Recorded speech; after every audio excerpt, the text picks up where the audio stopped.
O Rías Baixas da Vide da adega Vilanovesa do mesmo nome coroouse na primeira festa do Albariño tras a pandemia. Fíxose coa medalla de ouro na cata concurso, sobresaindo entre os 53 aspirantes. Todo el mundo tiene muy claro que lo principal aquí es la calidad del vino y por lo tanto cualquiera puede ganar porque cualquiera está haciendo un vino magnífico ahora mismo.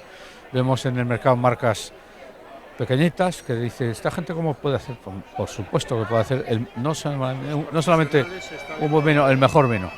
Y eso es la maravilla de esta denominación de origen. A medalla de ouro quedou así na subzona do Salnés, tamén a prata, que este ano foi para Castel de Fornos, elaborado por Bodegas Chaves en Ribadumia. O bronce, pola súa banda, viaxou ata o condado, recaeu en Veiga da Princesa. Segundo, al primero, al tercero o al que quede de quinto, igual no hay tanta diferencia. Son las calidades de los vinos, está ahí, está dominado todo esto y pienso que hemos todos llegado a un nivel que de ahí tenemos la traducción, no es una bodega, es toda la denominación de origen lo que tiene este invento. Premios o principal que nos dá as bodegas é saber no nivel en onde estás, porque seguro que ao mellor hai viños tan bons ou mellores que non tuveron premio, porque depende moito da cata, pero bueno, quere dicir que estás no alto.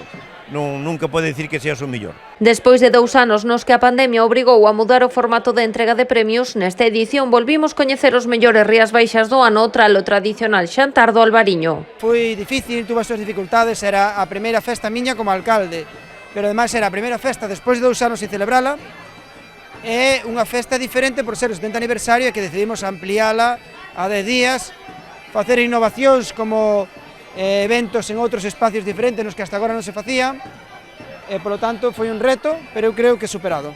O xantar reuniu a 400 persoas nos xardíns do Pazo Torrado para poñer o broche de ouro á 70ª edición da Festa do Albariño de Cambados.